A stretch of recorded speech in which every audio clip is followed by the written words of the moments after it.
Assalamualaikum warahmatullahi wabarakatuh. Ketemu lagi dengan Bu Adila untuk pelajaran PKK. Nah, hari ini kita akan membahas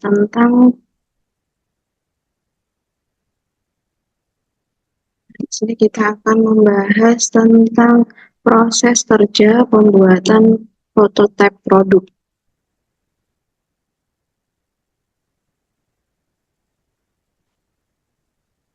Proses kerja pembuatan prototipe produk.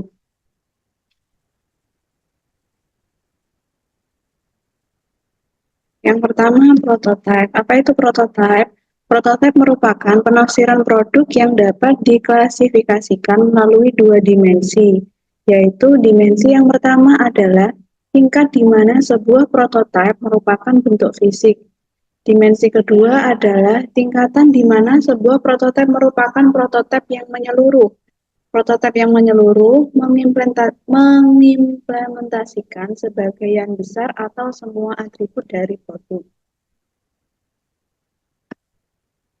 Kemudian ada tahapan-tahapan pembuatan prototipe produk. Yang pertama ada pendefisian produk, selanjutnya ada working model, selanjutnya ada prototipe rekayasa, kemudian ada prototipe produksi, kemudian ada qualified production item, dan yang terakhir ada model.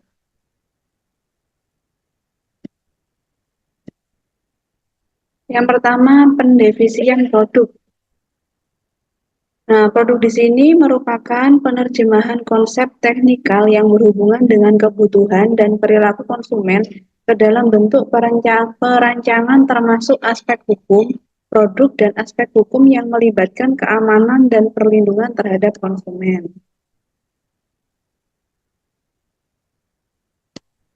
Selanjutnya ada working model. Di sini working model tidak harus mempresentasikan fungsi produk secara keseluruhan dan dibuat pada skala yang seperlunya. Working model juga dibangun untuk menguji parameter fungsional dan membantu perancangan prototipe rekayasa. Kemudian yang ketiga ada prototipe rekayasa. Prototipe rekayasa ini dibuat untuk keperluan pengujian kinerja operasional dan kebutuhan rancangan sistem produksi. Yang keempat ada prototipe produksi, di mana bentuknya dirancang dengan seluruh fungsi operasional untuk menentukan kebutuhan dan metode produksi dibangun pada skala sesungguhnya dan dapat menghasilkan data kinerja dan daya tahan produk dan partnya. Kemudian yang kelima ada qualified production item. Dibuat dalam skala penuh, berfungsi secara penuh dan diproduksi pada tahap awal dalam jumlah kecil untuk memastikan produk memenuhi segala bentuk standar maupun peraturan yang diberlakukan terhadap produk tersebut, biasanya untuk diuji cobakan kepada umum. Yang keenam, yang terakhir adalah model. Merupakan alat peraga yang mirip produk yang akan dibangun atau look like model, secara jelas menggambarkan bentuk dan penampilan produk baik dengan skala yang diperbesar 1:1 atau diperkecil untuk memastikan produk yang akan dibangun sesuai dengan lingkungan produk maupun lingkungan user. Ini menurut Eris Kusnadi. Selanjutnya ada kegunaan prototipe. Yang pertama, sebagai pembelajaran. Prototipe sering digunakan untuk membuat dua tipe pertanyaan. Akankah dapat bekerja? Dan sejauh mana dapat memenuhi kebutuhan pelanggan? Saat harus menjawab pertanyaan semacam ini, prototipe dilakukan sebagai alat pembelajaran. Kemudian ada yang kedua sebagai komunikasi pembelajaran. Prototipe merupakan komunikasi dengan manajemen puncak, penjual, mitra, keseluruhan anggota tim, pelanggan, dan investor. Hal ini benar karena sebuah gambar alat tampil 3 dimensi dari produk lebih mudah dimengerti daripada penggambaran verbal, bahkan sebuah sketsa produk sekalipun. Yang ketiga ada penggabungan.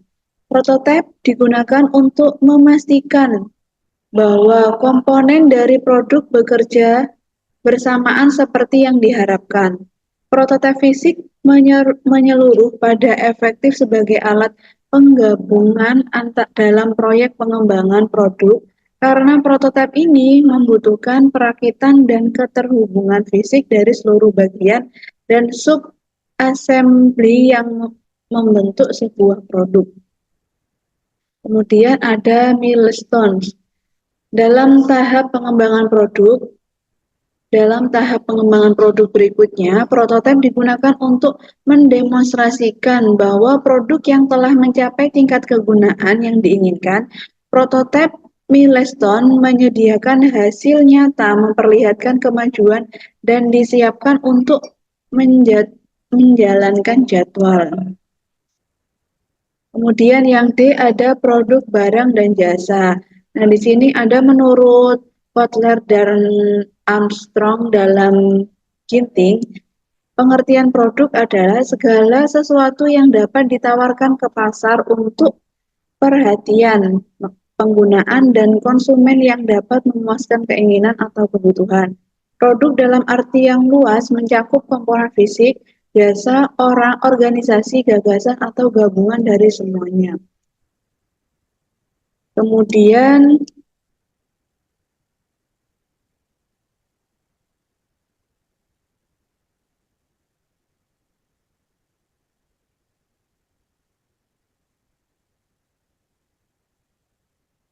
selanjutnya ada kelebihan dan kekurangan produk dan jasa.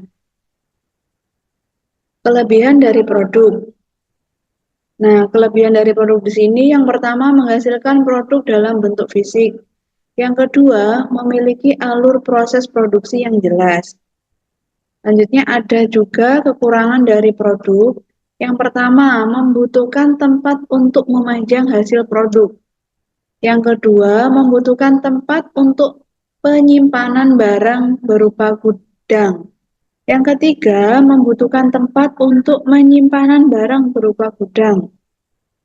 Yang keempat, membutuhkan banyak karyawan sehingga menghemat penambahan beban pengeluaran untuk komponen gaji.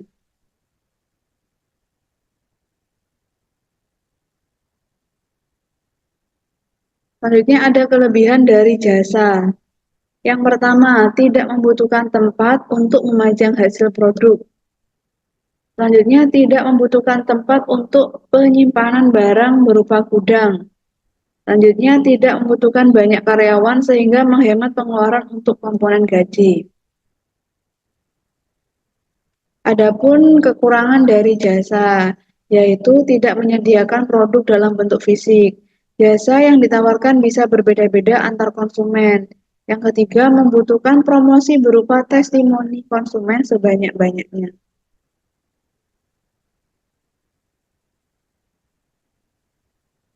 Yang bagian F, pemetaan keberagaman produk dan jasa. Salah satu peluang pasar dapat dilihat dengan cara mengamati konsumen atau fokus pengamatan meliputi yang pertama, barang dan jasa apa yang paling dibutuhkan oleh konsumen. Selanjutnya, berapa banyak yang mereka butuhkan. Yang selanjutnya, kualitas yang mana yang paling tepat. Dan yang terakhir, berapa banyaknya. Dan ada juga faktor-faktor yang mempengaruhi desain produk. Yang pertama, fungsi produk. Yang kedua, standar dan spesifikasi desain. Yang ketiga, tanggung jawab produk. Yang keempat, harga dan volume. Yang kelima, prototipe.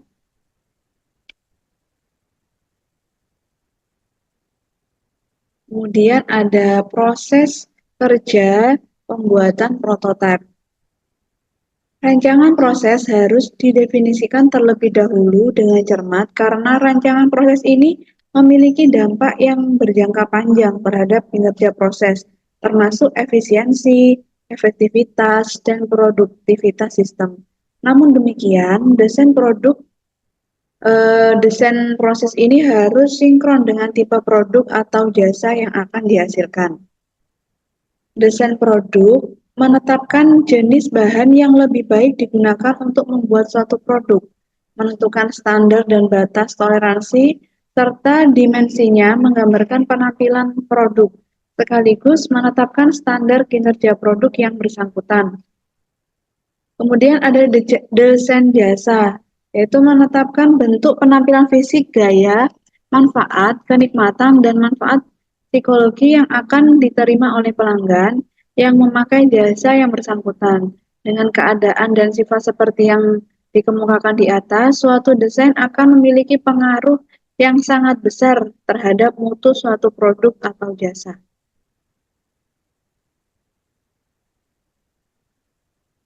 Agar suatu proses desain efektif dapat dilakukan hal-hal sebagai berikut. Selaraskan karakteristik produk atau jasa dengan persyaratan kebutuhan pelanggan. Penuhi persyaratan kebutuhan pelanggan secara paling sederhana dan murah.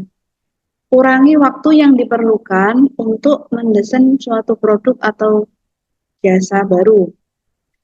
Perkecil revisi yang diperlukan untuk membuat suatu desain yang dapat dikerjakan. Kemudian ada strategi proses desain. Dilihat dari strategis, desain mendefinisikan pelanggan sasaran perusahaan dan juga perusahaan pesaingnya untuk dapat menghasilkan desain yang baik. Desain harus memaksimalkan pemanfaatan kompetensi inti perusahaan. Kompetensi ini pada dasarnya merupakan kapasitas atau kemampuan personil perusahaan untuk melakukan sesuatu berdasarkan keahlian, pengetahuan, dan pengalaman yang dimilikinya.